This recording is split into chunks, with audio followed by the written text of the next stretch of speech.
Hey, we're talking about bees today. That's why I'm in the elements. But did you know black and brown people across the world are reconnecting to their roots and redefining their relationships to the land by gardening and farming? And Black Gardener Talk is dedicated to sharing those voices to inspire all people of color and maybe even some that don't look like us to grow by any means necessary. But sometimes we just need our own safe space to talk. Good morning, I'm Kamani Anku, and this is Black Gardener Talk. And my guest today is Moe the Beekeeper. Let's talk black, y'all.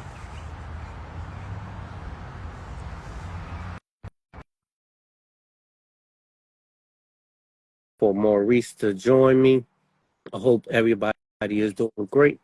What's up, Maurice? Moe the Hey, brother. Beekeeper. Good to see you. How you been? Been good. What you been up to this for a minute? I haven't seen you in a minute. It's been a while. Yeah, we have to reconnect. But beekeeping, obviously, it's been busy. Okay. It's swarm season, as you know. Okay. That's Uh, what's up. the bees are populating and they split in the hive themselves. Okay. And swarms going around. Yeah, yeah, yeah. Cool. Well, I'm gonna start off with this question. What are because this is the question I always ask on Black Gardening Talk. What Okay. is your first memories of gardening? And then we're gonna get jump into the bees. Oh yeah, for sure, for sure. It all started with gardener for sure. That's where my roots come from.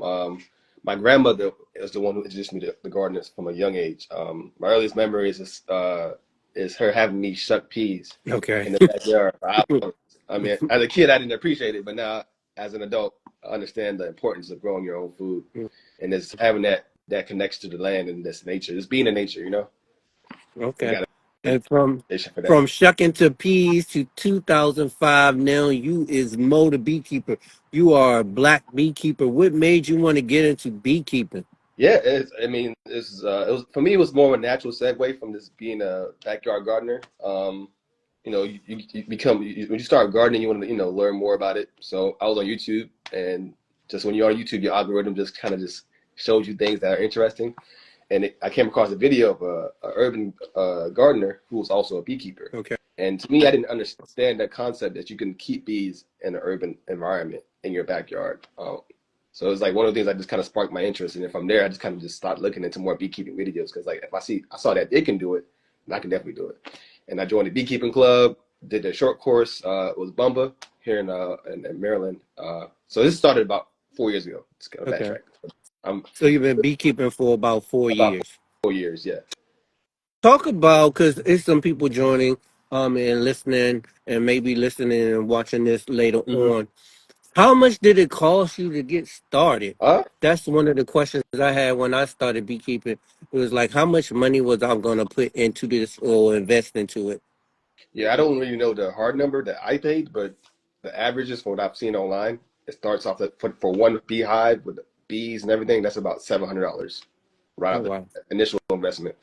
Of course, as you grow as a beekeeper, then you have to put more money into equipment, tools, different type of gadgets that help you become a better beekeeper or make beekeeping a lot easier. Um, yeah, so initially you should expect to spend at least 700, $800. Okay. So did was that the amount that you put out at the beginning, or did you build slowly? You bought a one frame at a time, one box at a time, one. I definitely How? started with a full hive, but one Okay. one hive. So I would say I probably spent about 700. I didn't write it down the cost. I just kind of just bought things piece by piece. But overall, because I took the course, I knew what I needed to buy. Okay. As So the course and prepared you exactly, basically. Oh, okay. exactly. So I So would recommend if you want to become a beekeeper, definitely take a course. so take a course. Bomba in Upper Marlboro, Bowie, Maryland, and then DC Yep, Beekeepers um yep, Association in DC. 100% join a club. There's a lot of beekeeping clubs in DMV area. Okay, cool. And there's a lot of black beekeepers now too. They are out Respect here. that. I love that. Yeah. How did you choose the location for your hive when you first started? It was What just my made you put it backyard. in your, I guess, your backyard? With and what location in your backyard did you do? Is it in front of your house, front of the back door, all the way in the back, on the side? Yeah, so Talk about it. I have 5 hives in my backyard, and they're all against the back fence. Okay. Just to make sure it's out the way. so it's not like so you don't have bees flying in your face as soon as you walk to the backyard, and and it's not facing my neighbor's yard, so if they fly into my yard and out. It doesn't fly. They don't fly into like the neighboring yard or not directly into the yard. Of course, bees go wherever they want to go, but I make sure that they're not being a nuisance to my neighbors. That's something to be considerate. Let your neighbors know that you're beekeeping, because of course Okay. there's there's precautions to be taken as well. And right Okay. now, I'll So, have an observation. yeah, how did your neighbors respond to that when you came? Did you go outside, out back, and they saw you? What was that like? That experience? Initial was shock. They were like, it was either shock or curiosity. So I have a townhouse, so of course my neighbor is like right next to me. Okay. It was like, what are you doing back there? It was like, yeah, I got bees. It's like, oh, that's interesting. So they're like Okay. more like concerned, like, has he lost his mind? And and then as I talked to them about it, I educated them like, yeah, this is this is pretty safe. The bees, as they saw, don't really fly too much in that vicinity. They just fly right into the hive. They don't really swarm the area as you would imagine. They kind of go off into about 3 miles away or 2 miles away. They don't stay in my backyard for the most part. Once they Okay. be, Have your neighbor said? Have your neighbor asked you to help them with some beekeeping now? Oh no. they actually they asked for honey. I don't think none of my neighbors want to become beekeepers that I know of. Okay. Definitely, They just want to get your the honey. they definitely want some honey. So Uh, I share some honey with my neighbors for sure, because that's how you keep good neighbors. Speaking of honey, I mean, bees do collect the honey, make the honey. What made you decide to now become like a business and sell honey? What made you move into that direction, or was that always the plan for you once you got into beekeeping? That was making it a business was not the initial plan. It just became more of a interest to me for honey. Bottling Okay. and jarring up honey comes with a cost. So at first I thought I was going to grow more than one hive or grow from more than one hive. I was like, I'm gonna keep one hive. It's gonna be a hobby. I'm just gonna do this in my free time. Mm-hmm. It's simple. But then as I told people, and they're like, "Oh, you're a beekeeper. I want to buy some honey." I was like, "Well, if I'm selling honey, I'm gonna need more hives, and I can't just give it away because it costs me to bottle it. So I got to charge something for it, you know." Okay. So the idea just kind of spurred from there. I was like, I thought, okay, maybe I can do this. Or I can actually make this a business, and then from there, um, I met people like you, for example, who who wanted to collaborate with me and educate people about beekeeping. And then Okay. at that point, it became a natural thing. So I just wanted to be more of a resource for other Black beekeepers to just educate them. And of course, in that effort, I needed to learn more about bees. So it was only natural that my hive operation increased, and with that Okay. come cost. Because the more boxes you buy, the more frames you buy, it costs money. So I needed something to support that hobby. So I thought, and then I was like, no, I'm gonna make this a business, and I want to make it something that I can share with other people. So it's not solely for profit or just something that I just want to do just all day, every day. So it's not something I want to retire on, but it's something I definitely want to, educate and spread the knowledge of beekeeping. I So mean, you other could people, retire off it if it becomes a big thing and everybody wants your honey. I mean, in all these grocery stores and restaurants decide, okay, we need this diaspora honey. We need it, so you could possibly retire yeah, from it. that would be the dream. But I mean, and that kind of goes hand in hand with how I picked the name for Okay. Diaspora Honey, because I want it Yeah, to be let's talk more. about that diaspora honey. What does it mean? I know some folks pronounce it wrong. They have pronounced it Diaspora. wrong. Yeah, Uh, I understand. It's not a Talk crime, about but it. Break it down. What was the thought pattern into coming up with diaspora honey? What made you like, okay, that's the name, or did you have to go through a series of names before you landed on that one? the name that stood out to me, just from me personally, because I was always interested in the diaspora, whether it's from my cultural roots, which my family's from Trinidad and Tobago, and my ancestral roots even further back, just from West Africa. Okay. To try to understand like the roots and understand like, hey, we all come from somewhere. Let that be the focus in what we do always. So I wanted that to be the tagline. And then with honey is from all over the world. You can get honey everywhere. So I wanted to kind of combine that, where ultimately I want to source honey from different parts of the world and curate like a some type of like tasting kind of palette, so people can taste different honeys from the different diasporas, Oh, that mainly from would be dope. countries or countries in the Caribbean. So that's my overall goal. Of course, that's 5 years down the road, but Speaking of that, have you? I mean, you said your family from Trinidad. yeah. My little brother is from Trinidad. He's Trinidadian. Okay. Have you gotten honey from Trinidad? Have you gotten honey from other countries and tasted them? And talk Yeah, about for that sure. if you have. I was in Trinidad this past January, Okay. before Carnival, before all the fun happened. But Okay. I went down there at the spur of a moment. Like I need to go to Trinidad and check it out. And then I was like, I need to buy some honey while I'm here. So I bought 2 big bottles of honey from. Okay. You kind of go ahead. Say it again, because you went out. You went in and out on the honey from Trinidad. Oh yeah, yeah. So I was saying it. I got 2 big bottles of honey from Trinidad. It was the flavor profiles is completely different. And Okay. that's important to note because all honey is not made the same. It depends on the nectar source of the plant that the bees are collecting it from, and Okay. that determines the flavor, the color. So many different aspects of the honey comes from the plant itself, not the Okay. bees. Now, Um, was the honey from Trinidad, was it lighter? Was it darker? I heard there was even some really dark brown honey out there from different countries. I was on a beekeeping Facebook group, and they was talking about this real dark honey. What did the honey look like from Trinidad? it was like a yellowish color, kind of like almost golden. Um, Okay. yeah, D. and Almond it was. Joy wants to know what was the flavor profiles like. Um, I would say it was like kind of citrusy. Okay. Like you can tell it came from a tropical area compared Because to the mango plants and the limes and stuff like that. exactly, exactly. Oh, interesting. Now I get it. But I get it. I mean, at first I was like, "What?" But now I get it because it's like mangoes over there and um, kiwis and different things like that. the thing is, like things are always flowering there all the time. It's all tropical. Yeah, I know. Like I just went to Puerto Rico and there's like snake plants all like just out in the at the stores and stuff, Yeah, not like selling, but just growing. I was yeah, like, we pay like $12, $13, $40 for a snake plant here in the States. I mean, and it grows Puerto Rico is the wild. state, but like here.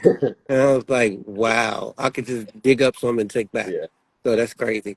yeah. So that's Um, definitely something to experience. And then like, and of course, as you get, I've tried dark honey. It tastes like molasses. Um, okay, I did a honey tasting before, and I've tried okay. different like watermelon honey, Oh wow. uh, pumpkin honey. You get all different kind of variety of honey. That's Okay. not flavored afterwards. It's already flavored because it came from the certain nectar sources. Oh wow, it's already flavored. Yeah, That's amazing. I would like to try that and yeah, see that oh, because I yeah, always just see like at the local nursery here in Upper Marlboro, they always sell like the flavored ones that's already been flavored with blueberries and blackberries and raspberries, yeah. honey sticks. That's what they call them. Right. Are you So it's in? not processed. It's already Yeah. naturally flavored. Yeah. Oh wow, wow, interesting. I'm dumbfounded right now. I'm like, what? And of What? course, it doesn't taste exactly like watermelon, Mm-hmm. but it has hints of different flavors that you would associate with watermelon. Uh, Okay. and it still tastes like honey. It's still sweet, but if you compare that honey to another honey, you can tell the difference. Okay. Cool. What types of equipment do a beekeeper need to use or have? Do you have to have a bee suit? Do you gotta have a smoker? Talk about that a little bit. I would say uh, all those are optional, but they're highly recommended. And Okay. that's the test of that. Because if you don't want to get stung, don't go to yeah, that definitely wear a suit and have a smoker with you. So the bee suit obviously is for your protection. Okay. Um, I don't always wear a bee suit, but don't follow what I say. Okay. Uh, How don't long follow did as I, it? don't follow Since as I speaking, do what I say. not Yeah, to cut you off, but right. how long did it get you to the point where you decided, okay, I'm not going to wear a bee suit now?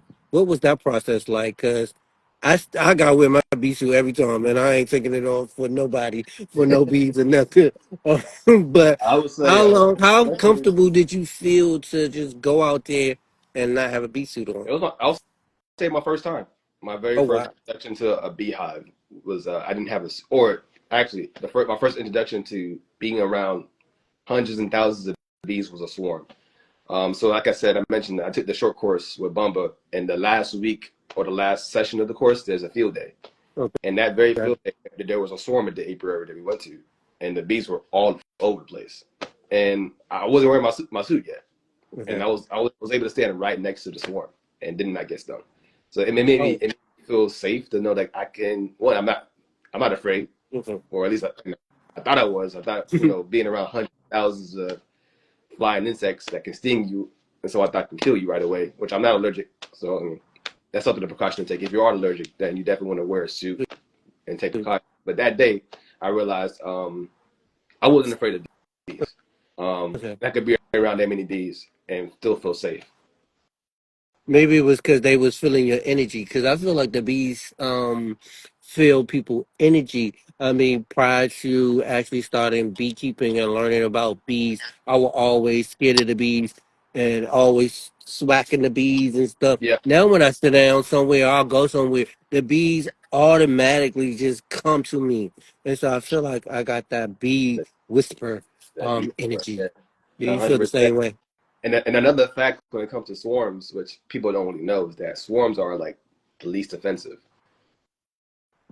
the bees to be around. So if you see a swarm out in the wild or like right now, there's a lot of swarm calls in DC and Maryland, different areas. Mm-hmm. You're less likely to get stung by a swarm of bees than you are to get stung by like a beehive or a colony that's in the hive or established hive. Another thing that I noticed when it comes to beekeeping is like you have to go in there patiently. You can't rush things, and that's when you get stung. So definitely your energy they definitely feed off your energy. If you're going in there all rushed and all haphazardly, you will get stung many times. And I've learned the hard way. So I always want to Okay. calm myself down, center myself, and get grounded before I go into the beehive to do my inspections. Okay. Talk about inspection. Are you checking your bees every day, every week, every month? What's the typical schedule for checking your hives and your bees out? Yeah, so I would check my beehives at least once a week, especially like Okay. right now in the beginning of the season, because this is when they're most productive and ramping up honey production and those aspects. So I definitely want to check for example, the things I am checking. So that should be your next question. Like, what am I looking for when I get to Yeah, the hive? yeah, that's the next question. What are you looking for when you get in the Let's jump hive? right into it. So, one thing I'm looking for sure is that I have a queen, Okay. and I don't need to see the queen to know I have a queen. I just got to make sure I see eggs, and that she's laying eggs, and that she's laying eggs in a good pattern. That means that she's healthy, that she's productive, and that the hive is going to be able to produce honey. And Okay. can We can't hear you. It's going in and out. you hear Yeah, me now? yeah, we can All hear you right. now. Uh, Restate that last statement yeah. So about the basically, queens. yeah, basically what I'm going in the hive to look for is to make sure I have a queen in the hive, and that she's still laying eggs. So I don't necessarily have to find a queen every time I go into a hive. I got to make sure there's eggs, because if there's Okay. eggs, that means that the queen was there within the last 3 days. Okay. And sometimes the queens are dead. How do you know when the queens are dead? I will know the queen is dead is if one, there's no eggs, and Okay. two, if the colony has prepared to make more queens, and Okay. those are queen cells. And the queen cells are very distinct from worker cells. Okay. So you're looking for a lot of different things when you go in these Oh, hives. How often do the queen bee die before they start making a new queen? so on average, the queen bee can live up to 3 years. Okay. That's, if she's healthy and she's productive. But there's other things that can kill the queen bee. It could be diseases in the hive, or she's an inferior queen. She's not productive, and in that point, the colony would make a decision that they want to requeen or Okay. supersede her. So that And what goes into a queen being productive? Why is she not being productive? it could be either diseases or her laying pattern. She wasn't mated correctly Okay. or well enough, so she didn't. So the queen would do her mating flight um, shortly after she emerges as a virgin queen, and she will mate with about 15 drones. In ideal Okay. conditions. If those conditions were not ideal when she made it, she may not have enough sperm in her spermatheca, which is a part of her biology where she stores sperm, where she will basically keep that sperm in her body for the rest of her life because she only mates once and lay eggs Okay. based off that sperm count. So she has to have Yeah. she has to collect enough sperm from the drones in order to be productive. And if she doesn't do that, then she won't be uh, a successful queen Okay. for the colony. And then if she's not a successful, that's her. Is that the story? Is that how it goes down? So one more time, I didn't quite The that last part of your question. question is, so if she's not productive, do the other bees swarm her and eventually kill her?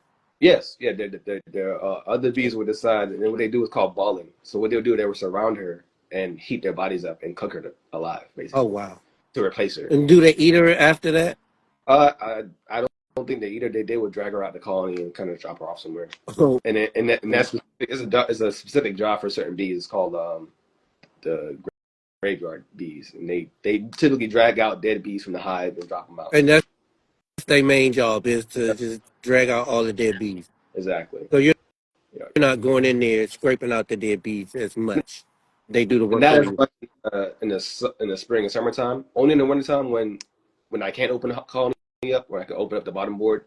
Of course, the bees don't typically fly out during the wintertime, so those bees that do die, they just stay at the bottom until there's a warm day, and then they will eventually drag out bees, but Okay. sometimes I can clog up the entrance. So I will go in there with like a wire and kind of fish out the dead bees and kind of like scrape out the bottom, so there's no like congestion, so the bees don't get stuck inside there. Okay. What do we do with our bees in the wintertime? Also, um, so there's Talk a couple about it. things. I mean, I There's, know what to do. I'm just trying to give our listeners oh, you good, you a good, you chance good. to And I know get the question from all the Moe time. the Beekeeper what bees do in the wintertime. I get that question all the time, and bees do not typically hibernate. Okay. So what they do, they're very much active in the hive in the wintertime. They just don't fly outside the hive as much. Okay. So you won't see as much activity. So what they outside the hive, but inside the hive, they're generating, they're eating the honey that they stored, and they're generating heat to protect their brood nest. So the queen is in there. Other bees are in there. There's the queen still laying eggs. Hmm. There's larvae being nourished for and raised, and they have to maintain that heat. So you want to make sure the bees are at a high enough population so they can create enough heat so they can survive throughout the wintertime. Okay. Are we insulating our beehives Yes, during that time? you can or you cannot. It's up to you. I typically don't insulate my hive. The only thing I do is that I put like a vapor barrier on the top of the hive, and that's to make sure that there's less moisture in the hive, because that moisture can also cause the bees to freeze to death. Okay. Oh wow. That, that, that, If they not heating up and then that vapor comes in and they can freeze to death. exactly, because that so basically they're heating up the hive and it creates vapor, and that vapor Okay. condenses on the top of the hive and it drops down like rain. Oh wow. Wow. So putting a vapor barrier, which is like installation basically, it keeps that vapor from sticking at the top and more or less kind of condenses on the side of the hive, where the bees would then reconstitute that water vapor as hydration, because the bees also need water as well. What about snow? Snow, it's not that big an issue. Are you We cleaning do the get snow off your Yeah, hives I after? just kind of make sure the entrance is clear. So if the bees, so if there's a warmer day, say a day above 60 degrees, because you can still have 60-degree weather and still have snow on the ground piled up if you had a snowstorm, Okay. the bees need to fly out and do their cleansing flight because it's warm enough, so they'll fly out, but they need a way to fly out. And typically the heat that they generate would melt a hole in the front of the hive anyway, Okay. so they have like a And what? little small exit to get out of. So, like you said, now it's the springtime. They're all over the place. They out getting nectar from all these fruit trees. Oh yeah. How do you manage them, or how is it keep getting them to come back after they go? Say, I have several fruit trees right now, and they in full bloom. I see bees all over. How do they come back to the hive? So the bees, they have their own kind of GPS built in. So Okay. I don't manage that part of what they do. And once they Okay. fly the hive, they go wherever they go, and, Okay. and hopefully they come back. Hopefully they Just come back. yeah, but they know where to go. So the bees, they have this instincts where they're able to use the sun and the gravitational pull of the Earth to geolocate themselves and orient themselves to a specific location, i.e., their hive, and or nectar sources and flowers and fruit trees. And Okay. and they also communicate that via a dance they do. It's called a wacko dance. So that's Talk kind of about that. so they know how to navigate Is better that than the like the figure eight type dance exactly they supposedly do? 100%. So that's the figure eight dance they do inside a hive, and the other bees pick up on that. Okay. And that dance is to indicate that hey, this there is some type of resource that is desirable, and we should go there. And the bees they understand that through their communication skills that we're just still figuring out how that works to the full extent, but we observe that that's what they do when they find something that they want to go after, and the other bees will follow. Okay. Um, like I said, I got lots of fruit trees. Does that change the taste of the honey of the different fruit trees as well? I have a pomegranate tree. I have a apple tree, nectarine, peach, pear. And they taking all that nectar and then they bring it back. Is that changing the different sales of what that might taste like at some point or no? I Oh, know we talked sure. about the difference in like countries, but what is that like? Do you know anything about that? So the nectar that they collect would have that nectar flavor Okay. that they then turn into the honey.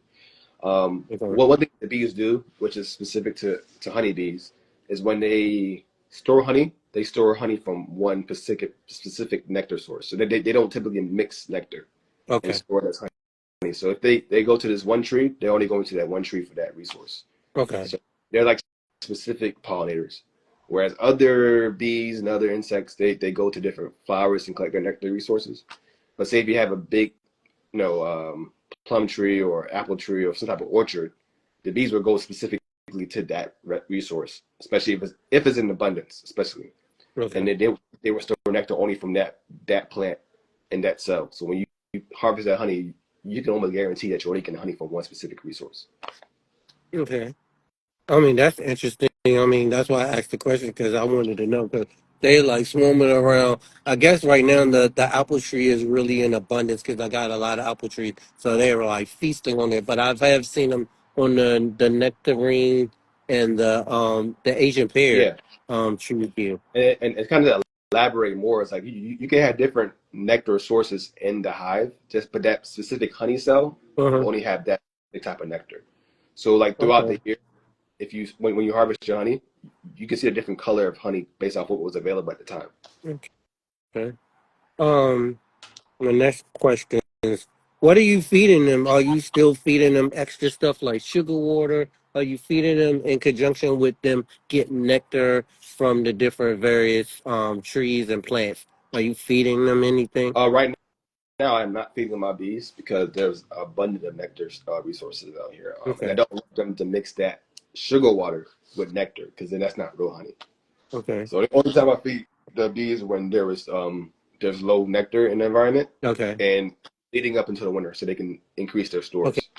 And So during I'm the not win harvesting honey so during the winter time you might be feeding them or the a early little or the early part. yeah the early part of the winter or the end of the fall.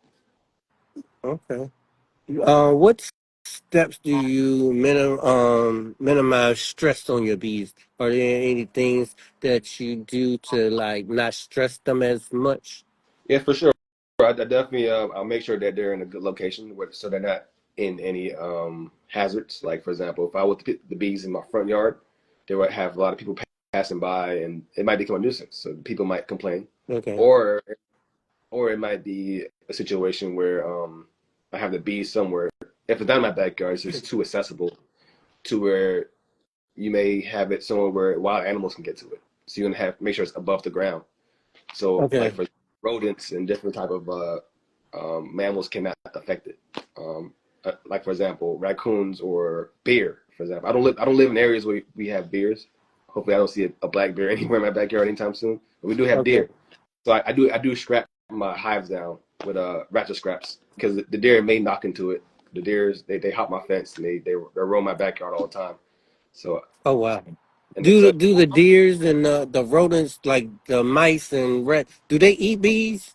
uh they do, I would assume. Like for example, They don't get into my hives, which thankfully I haven't had any issues with rodents in my hive.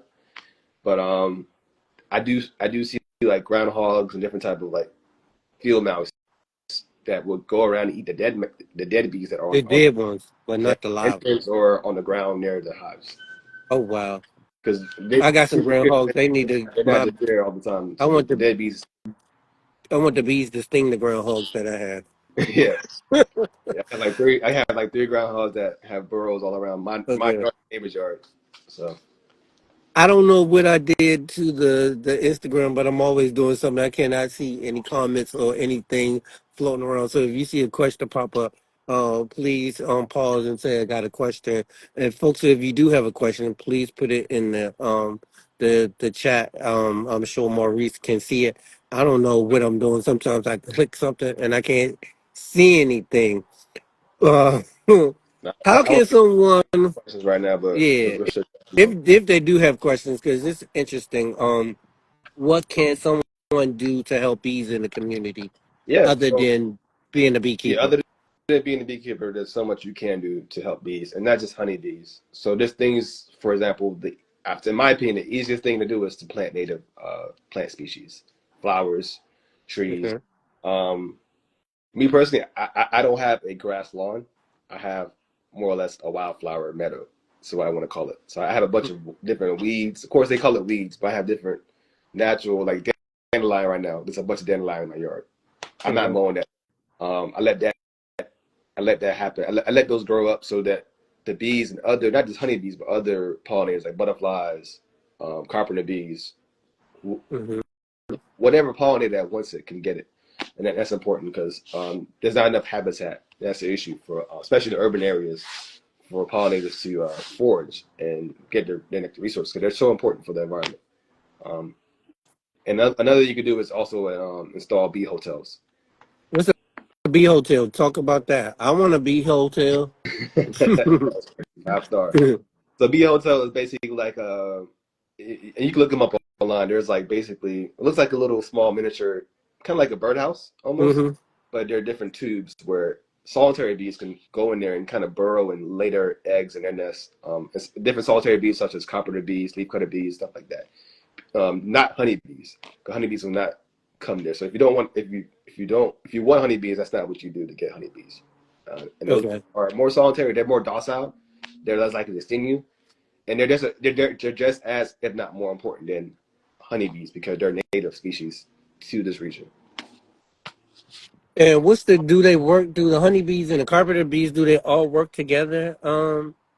Or no? How do they work in conjunction with each other? I won't say No. they work together. I just have to say they definitely compete for resources. That's for sure. But I don't think they're adversaries in the the insect kingdom, or however you want to call it. Um, Okay.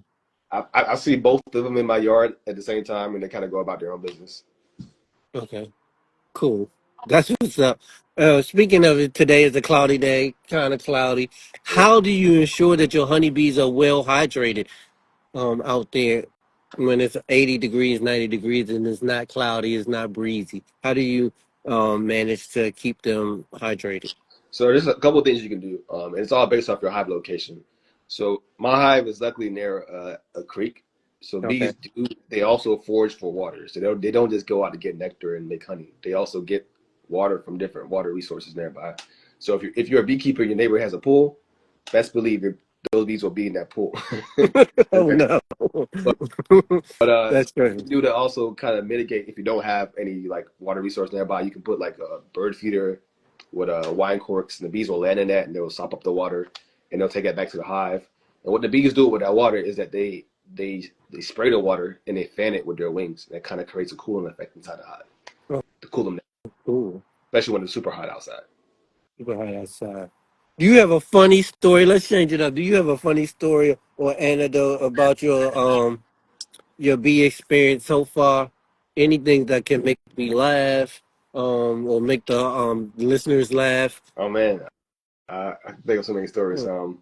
Give Most us two funny stories. most recently, I was beekeeping, and I was just, doing my thing, and unbeknownst to me, I guess the pants I was wearing weren't bee proof. and I got stung right in the bum. So I know I probably need to wear a full bee suit if I'm wearing those pants again. But I had a bee jacket on, so it wasn't full coverage. So Okay. that can happen for sure. The bees can sting through your pants. Okay. Um, And and tell us about that. So they stung you on your backside. Did you immediately just drop everything, run in the house? What did you do? luckily for me, it wasn't my first time getting stung, but Okay. it definitely it sends a shock through your body every time. I would never say I get used to every bee sting. Okay. Some bee stings are worse than others, but I feel every single one of them. It's like a burning sensation. So I definitely stopped what I was doing. I walked away from the hive, kind of collected myself. I realized what was going on, and the bees weren't happy at that moment. So I shortly just covered the hive up, and I let them be. No pun intended, but I went in my body. It took a little break, but Okay. luckily I'm not allergic to bees. So Okay. Cool. I think we have a And one more funny story, because I mean, it's amazing stories when I hear people talk about they bee sting, or the whole thing fell down off the rooftop and the bees were gone. Oh yeah, I never had that kind of tragedy yet. I'm not going to wood. We have a few questions. I don't know if you see them. I could read them out if you want me to. Okay, go ahead. It said, "Are you able to curate a certain honey profile based on how you raised the beehive?" Okay. Isn't I would say it's not how I raise the bees. It's all about location. So whatever nectar resources are available in that region, that would determine the honey profile. I would raise the bees exactly the same. I wouldn't change how I manage the colony. Of course, there's certain things that you do with certain seasonality. Some places are warmer early in the year. Some places don't have winters or don't have that seasonality. That's the only thing I would change, but the actual management practices would be the same for the most part. Okay. It's different Any other locations. questions out there? And Angel asks another question. She said, "Does your bees recognize you? If someone else were to suddenly take over your hive, would they behave differently?" No and no. Um, some people say bees recognize their beekeeper. There's no proof to that. I don't think that's the case. I know that's not the case because the average worker bee only lives about 40 something days. Um, and I doubt that worker bee is going to remember me. and then That's and if someone else came to my beehive and took over, or I sold my beehive to somebody else, they won't recognize them. They wouldn't behave any differently. They'll be oh, they'll still be bees, and they'll still sting you if they want to, or if they feel that they need to be defensive of the colony. okay. When do you know a bee is going to sting you, or do you know when a bee? Are you doing certain things to have the bees get really agitated where they want to sting? Uh, I know when the bees are agitated for sure because they will do a thing where it's called bumping, and that's that Okay. warning. Okay, you're going in and out a Can little you hear bit. me now? Yeah. Repeat that last statement real quick. The bees will do a certain thing. So before you know that you're in danger of getting stung, the bees will try to warn you, which is hopefully they warn you. They're not always, Okay. but they'll warn you by bumping you, and they'll bump you near your face. So hopefully you have like a bee veil on, so when they bump you, they don't sting Mhm. you. Um, and at that point, you will realize the bees are not really happy with what you're doing. They're not really wanting to be bothered, and it's usually during times where most bees are in the hive. So you want to beekeep in the noontime when the bees are most active. So there's less bees in the hive, and they're less Okay. infected. But also, just from how their their frequencies or the sound they're making, I say the bees are more loud and more buzzy. That's a clear indicator that they're agitated, and that Okay. whatever you're doing, whether you're shaking the hive, you're inspecting it too fast, or you're just doing just something that they don't like, just that particular day.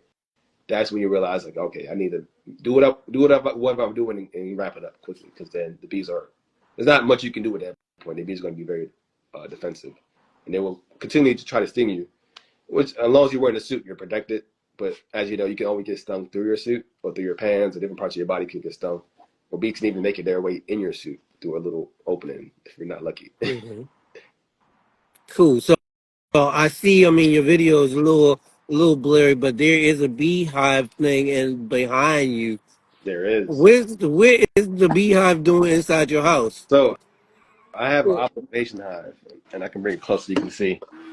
So Mhm. the bees are not, they're in my home, but they're still encased in this hive. Okay. But they're able to fly out through this tube here, if you can see behind that Okay. plant pots. But so that tube is connected to the window, and they would basically crawl through to get to the outside, and Okay. they'll fly and they come back in. So the bees they enjoy that. But I like this observation hive because I can observe the bees. I Okay. can see directly to the hive. I can see their activities. I can monitor them, and I can learn more about them. For example, recently I had a queen that was emerged in this hive, and she's now laying eggs. So I can see in real time the queen lay eggs, and that's not something you could typically see inside a hive. In the typical boxes, you can't see through it. But this hive is basically a bisection of a full size beehive. You can store nectar. Just Made you want to put it in the house, like right there? I'm assuming you're in your living room. What made you put that? And when you have guests, are they freaking out when they come in your house and see this in your house? yeah, I wanted it to be somewhere focal, and that focal point, obviously my living room. It is in my living room. So as soon as I walk into my house, I see the bees. Or if I'm sitting on the Mhm. couch just relaxing, reading a book or watching television, I can hear the bees buzzing. And also the bees give off a certain aroma too, and Okay. it smells good. It's like a nectar smell, sweet honey smell. So it's almost like a natural air freshener, if anything. Okay. Also, my guests, they're a little concerned because they see bees. And they're like, "Oh, why do you have bees in your living room?" And I have to reassure them like the bees are not flying around. They're encased in their dirt. Unless I knock this over, the bees are not coming out. Okay. Yeah. Cool. Because I know, I mean, initially I would probably be scared when I walked in somebody's house and I saw a whole bunch of bees, like Right. they flying around. So yeah, but that's I like the thought of that. I haven't gotten there yet, but I like the whole, you said, the aroma, natural air freshener, which is really really cool.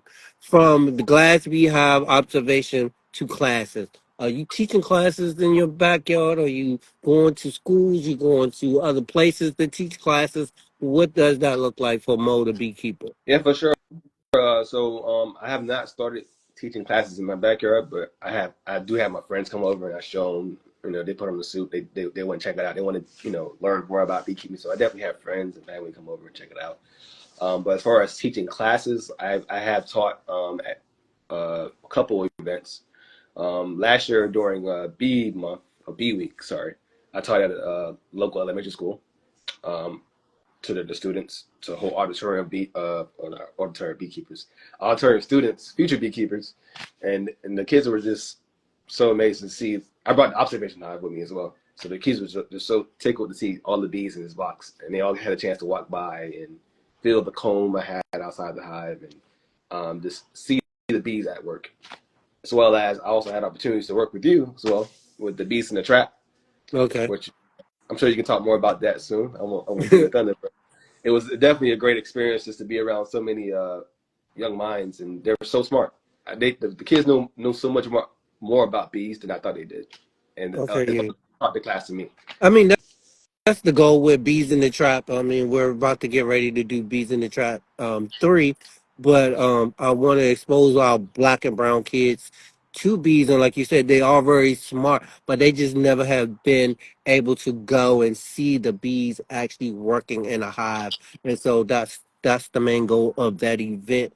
To get them to the hives and let them see the hives, because they talk about bees all the time. The bees are in their curriculums that they do in science classes. Yeah, They talk about pollination, photosynthesis, about growing food and stuff. So they already know. They just haven't actually seen the bees. So I do appreciate you when you do come out and do that. You also did it at the camp. You also did it at the art gallery. So that was amazing. Um, do you plan on going into more beekeeping classes, maybe on your property, or teaming up with somebody locally to do more oh yeah, classes? for sure. So that kind of helps me segue into the next thing, my next initiative. So right now I'm working with DC Greens at the well at Ward 8, and Okay. they're and as part of their market days. I've collaborated with them to have a beekeeping kind of an introductory, kind of like a introduction to beekeeping kind of like segment every month, where I will basically bring my observation hive and have different beekeeping activities for people in the community, and it's free for anyone in the community who wants to come by to just learn about beekeeping, to learn about pollination, to learn about sustainability, to learn about environmentalism, and just to just to learn more about the role of pollinators in the environment and how important they are, and how we as citizens and community members can help the pollinators thrive. So that'll And you be said that's at once a the month. once a month under the well. So it'll be during their Okay, market that's coming one. soon. The next event will be the 26th of April, Okay, that's next Saturday. next Saturday. Yeah, Um, yeah, a lot of things going on in that week, but yeah, if you can get yeah, a chance and you local, you can go see Moe the Beekeeper at the Well over in Southeast yeah, DC slash Maryland, because it's some of it's like seems like it's on the Maryland side yeah, of Oxon Hill. Really good place. Kenny over there, the farm manager. I think Ronnie Young is still there doing some stuff. Um, yeah. Couple It's a people great over there. over there. If you don't come to see me, just definitely come check out the Yeah, farm. The farm is amazing. yeah. Come out the farm spaces, but yeah, they want to see Mo the Beekeeper Yeah. because they want to know more about how they could be a beekeeper. Um, and join a beekeeping club or something in the district or Maryland. Oh yeah. Um, And to highlight that, there's a bunch of beekeeping clubs in the area. So there's DC Beekeeping Association. There's Bumba. I'm not familiar with too many associations in Virginia, but I'm sure there's some yeah, associations in Northern Virginia. Just Google it. And there's the Maryland Beekeeping Association. So there's so many different ones, okay. but it's Yeah, great. Bumba is growing too. I had several people join Bumba this year, 2025. Um, three young ladies. They're all excited now. They want to get beehives and put it on their property. So, teach one, reach one. But 100%. my next question is how soon do you remove the honey from a hive after setting up a new colony or new hive? How soon can you get the honey? Yeah, so if you set up a new colony, it's cool to not expect honey that first year. So that Okay. first year, the colony is building up. So there's a lot of resources that the bees need to survive the first year, and one of that resource is honey. So you don't want to harvest honey that first year because then the bees may not make it to next year. That first year, you probably will have to wait a year and a half before you get a honey harvest the following season. Oh, wow. I didn't know that. Yeah. I mean, if what if they do have honey? Does it taste bad or is it just not good that first year? No, it's definitely good honey. And you can harvest some honey. You can taste it. You can take a little bit of it, but it won't be enough, in my opinion, to have a quantifiable harvest to where you would be able to bottle up enough honey that will last you the rest of the year. Okay. Um, bees just not have they have not reached that peak population in that first year. Okay. Are you taking any other classes around beekeeping? I know Cornell University usually do stuff. I know a lot of people from Bamba has decided to go in and do some of those classes. Are you thinking about doing some other classes? Uh, I did take some other classes, other trainings. Okay. So there's a program because I'm a military veteran. There's a program called Heroes to Hive, which is free to Okay. military veterans and a great resource as well, where they have online training course where you can. It's a year long, and it breaks it down to every aspect of beekeeping from starting as a business, as a hobbyist, or even going to commercial beekeeping, and it breaks down everything you want to know about beekeeping throughout a year, and it's at your own pace as well. Oh, So cool. I took that course this past year and I certified in December um, through that course. And it was a great resource. And the resource is always there. They have different regionals or regional charters in different areas. I'm part of the Maryland charter. And Yeah. they also have other mentors that's part of that group that they can teach you, other veterans as well. So you have that connection where you can always be tied into that veteran community, which a Okay. lot of us are very close knit. So it's a good resource that we have. But for veterans, and it's free, 100% free. Doesn't cost a thing. Oh, that's amazing. See, the veterans they got a lot of benefits out there, Yeah, folks. yeah. If So you're a young person going to the military, so you can take advantage of some of these free things. But let's quickly go into um, you harvesting the honey. How do you process the honey? Give us a quick overview of taking the hive out, and then what we do next to get the honey. yes, before I answer that question, I want to make sure I answer the question in the chat. Okay. The name of the course is called Heroes to Hive. Just so you can get that information. Okay. But yeah, so honey harvesting. So that's probably like the most time consuming thing for any beekeeper because it's it's heavy, it's hot because you're outside in the peak of the summertime, Okay. and it's messy. So what you would do first is you would inspect the colony. So you want to look and see has the bees one have they connected enough honey, and is it capped over? So you only want to harvest honey from capped over cells. So what that looks like is like if you look at a honeycomb, you will see it open. You can see the glistening of the honey in there. That's not yet honey. It only becomes honey when it's capped over. So that's when the bees say, "Hey, this honey is ready to be stored. It's dried down. It is it's good to go." So that's the indicator. That's the indicator for me to say, "Hey, I'm gonna pull this frame out and uncap it." So at that point, I would tend to take that frame, shake the bees off, or blow them off, or brush them off, however you want to do it. There's many methods to that. I won't get into that because that's a whole segment in itself. Okay. And there's different, opinions on that too. But you would take the comb and then you would scrape the wax capping off. So that's all beeswax on the top. So you can also save that beeswax for other things you want to do. And then from there you would put it either you would scrape the honey out or you put it in like a centrifuge, which is a extractor, which you would Okay. spin the honey out into a container and then you pour it out into a bucket. And then from there you can Cool. bottle it. You can do whatever you want with it at that point. When And that when do people infuse it with something else? Is it in that process when you're spinning it, extracting it, or they infuse it? They put it in another bucket and they add some stuff to it. Do you know anything about that? uh, not from hands-on experience, but just from learning about that process. Once you extract the honey, that's the honey at its rawest form. So that's honey where that's pure raw honey. At that point, when you start adding other flavors and other elements to it, then you process it. So you can do that immediately after you harvest it. There's no reason to wait. So you can as soon as you pull the honey from the comb and you spin it out and extract it, put it in the bucket. Some people would add a different type of flavoring or a different type Okay. of. Some people I've seen people add ginger to the honey. Some people add different type of herbs to add different Okay. medicinal benefits to it as well, and add the flavor. So it's not just for flavor; it's also for medicinal properties as well. And Okay. honey But itself is a health food as well, in and of itself, because of all cool. the great Talk properties. about the flow hives. I know there's those hives now where the honey you can get the honey directly from those hives. Do you recommend those for a beginner beekeeper?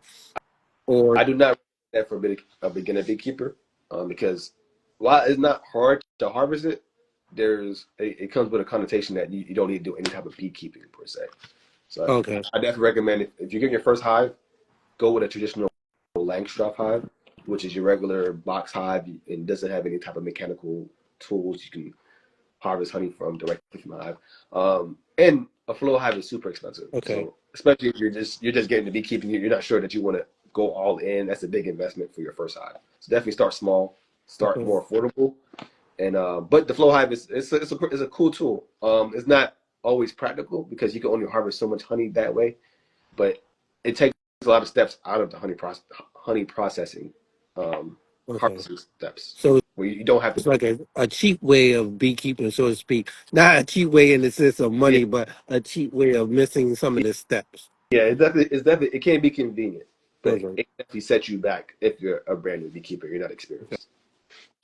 It's almost noon time. I got two more questions for you, and then I'll Oh let you man, go and be about your day. time. But this is a two-part question. What is your favorite part of beekeeping, and what is the most challenging part of your beekeeping um, process?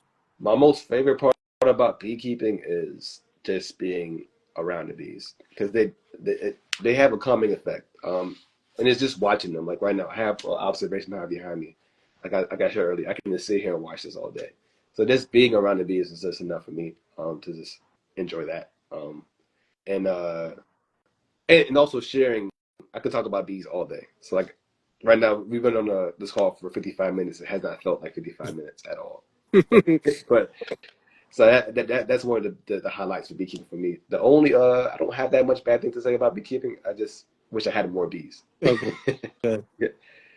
And more money to have more bees, but that's a growing challenge. So that's the challenging part. Having more money for the bees. Are you Great. since you're a business now, are you looking at for like small business grants to buy more beehives, anything like that on the horizon?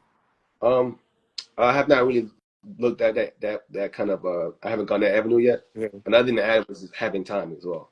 I don't have enough time. Okay. But so that kind of goes in the hand in hand of why it's kind of hard to expand. You have to have a lot of time. You have to have a lot of resources. Beekeeping is not cheap. I tell you that. Okay. When to expand, but later down the road, when I have more time and I want to devote more energy towards expanding, I definitely want to look at different grants, different loans, small business loans, and structuring my business so I can take advantage of those resources. Okay. Cool, cool. So my last and final question is, what is the future like for Be the Mo Keeper and Diaspora Honey? What's the future? I mean, the future is bright, as they say. Yes. What is the future for Mo the Beekeeper? Yeah, the future for me, the ideal future for me is if I can go around in different spaces and in the community, in our community, and just talk about bees and make that like Okay. my primary focus when it comes to just beekeeping and pollination and sustainability. Um, Okay. it's something that I'm truly passionate about. And I feel like that will make me the most happiest. What about Diaspora Honey in the grocery stores or um places like that? Any thoughts to that? Oh yeah, I mean that idea sounds great, but it sounds like a lot of work and a lot of money and a lot of time. But uh, I think beekeeping should be local. I, Okay. I think it's I definitely want to be more involved in the farmers market stuff like that. But as far as being like commercial grocery stores, that's not an aspiration for me. I definitely think beekeeping should be local. So definitely support your local beekeeper, 100%. Okay. There's beekeepers all over the country, all over the world, and they're all black. There's guaranteed there's a black beekeeper in your community. So definitely look out for that individual and support that black beekeeper Okay. as well. That's what's up. Anything coming up Uh, besides the DC greens that you might be doing that the folks might be interested in? Are you at a farmer's market anytime soon selling your honey? Are you going to do a pop up somewhere? What's going on with that? Nothing other than the DT Greens collaboration. That's the hottest thing I got going on right now. Right now, I'm definitely trying to lock in. Hopefully, I will have honey for sale at the beginning of May. Okay. Be on the lookout for that. I'm not at farmers markets yet. Like I said, that's a big time commitment in itself. But I do sell honey locally. I try Okay. not to ship honey anywhere else because that's expensive. But if you're on it in the local DC area, Maryland, PG County, um, I can bring honey to you, or you can come to me. So Okay. yeah, How can we find out? How can we get in touch with you to bring that honey to us personally? so you can hit me up on Moe the Beekeeper. That's Okay. my Instagram or Diaspora Honey. Okay, cool. Well, Mo the Beekeeper, has been an amazing time this morning, spending my early Saturday morning talking with you. I'm always amazed at all the things that you're doing. So I want to commend you on being a great resource, a great friend to me, and helping me when I needed some help being on TV, got you on TV, Yes, got you at some camps, and I'm going to continue to do that. I feel like you're really dedicated. You really about the culture of bees and helping the folks. And so whatever I could do to make that happen for you, I'm here for you. And yeah, I'm gonna leave with live your life healthy, free from negativity, and as always, black people, we gotta stay dope. All right, all right. Appreciate you, peace. brother. As always, thank you. You're welcome. Now it's like to get out of this thing because I done messed this thing up. So it won't be up right afterwards because I'm gonna have to edit some stuff, but it will be up on all platforms tomorrow in audio form, and people can catch the video on YouTube. All right, Until next time, all brother. right, Peace. peace.